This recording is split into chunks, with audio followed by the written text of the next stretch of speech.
Welcome back to My Real Estate Podcast with David Liberatore. I'm your host, and today we're diving into something that I think a lot of people are curious about, but maybe don't know how to navigate: the most expensive condo buildings here in Sarasota. David, thanks so much for being here. Hey, thanks for having me. Yeah, this is a great topic because Sarasota's luxury condo market is really fascinating. We've got some incredible properties, and the buildings themselves tell a story about what buyers are actually looking for in this market. I love that. So when you say the buildings tell a story, what do you mean by that? Like, what are the common threads you're seeing across these high-end properties? Well, it's really about amenities and location. The most expensive buildings tend to be waterfront or have that coveted Gulf access. But beyond that, buyers are paying for lifestyle. We're talking resort style pools, private beach access, concierge services, fitness centers, the whole package. And it's interesting because it ties into what we've been seeing with master plan communities across the country. People aren't just buying square footage anymore, they're buying into a lifestyle ecosystem. Oh, wow. That's a really important distinction. So it's not just bigger is better. It's about what you get when you open your door every day. Are there specific neighborhoods or areas in Sarasota where these ultra-luxury buildings tend to cluster? Absolutely. You've got your waterfront properties. Those are always premium. Siesta Key obviously is huge. But you're also seeing some really high-end developments popping up in areas with strong walkability and proximity to dining and culture. The price point really depends on what's driving value for that particular building. And here's the thing, when we're talking about these expensive properties, we also need to talk about how they're being sold. A lot of these luxury units move through private listings and off-market sales, which is something we've dug into before. Sotheby's International Realty has a huge presence here, and they're really the gatekeepers for a lot of these ultra-premium sales. Right.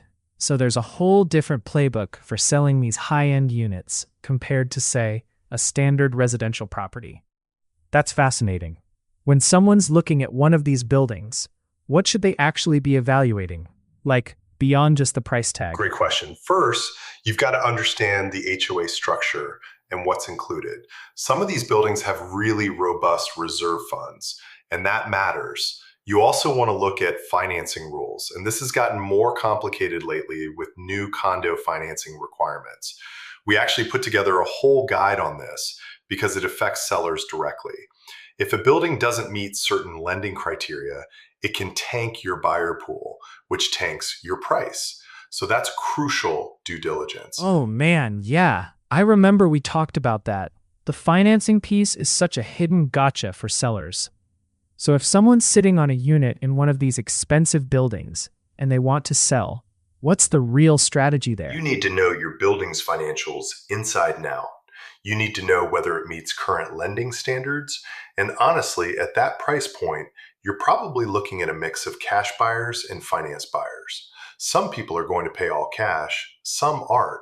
We've seen a real shift in how buyers are deciding between cash and financing on the Gulf Coast. And it's not always what people expect. Sometimes financing makes more sense, even if you have the cash. That's such smart thinking. So you're really tailoring the approach based on the actual market dynamics, rather than just assuming everyone's got a checkbook ready.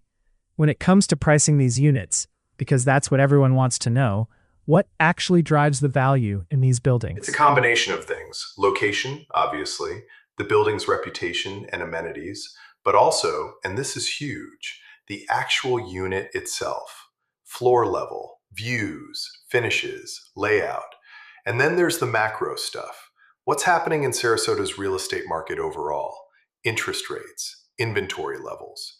We've actually broken down what determines a Sarasota home's value in pretty granular detail, and a lot of those same principles apply to condos.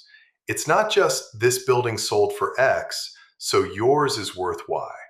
It's much more nuanced. No kidding. So it sounds like if you're either buying or selling in this space, you really need someone who knows the local market inside and out. You can't just look at comps and call it a day. This has been really enlightening, David.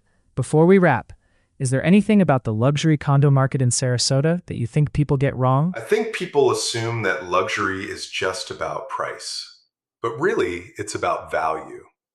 A $5 million condo that's in a building with structural issues and poor financing options is not a good investment, even if it looks amazing.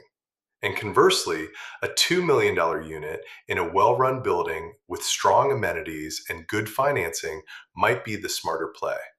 So do your homework, work with someone who understands both the buildings and the broader market, and don't just chase the headline number. That's really solid advice. David, thanks so much for breaking this down. This has been super helpful, and I think our listeners are going to get a lot out of it.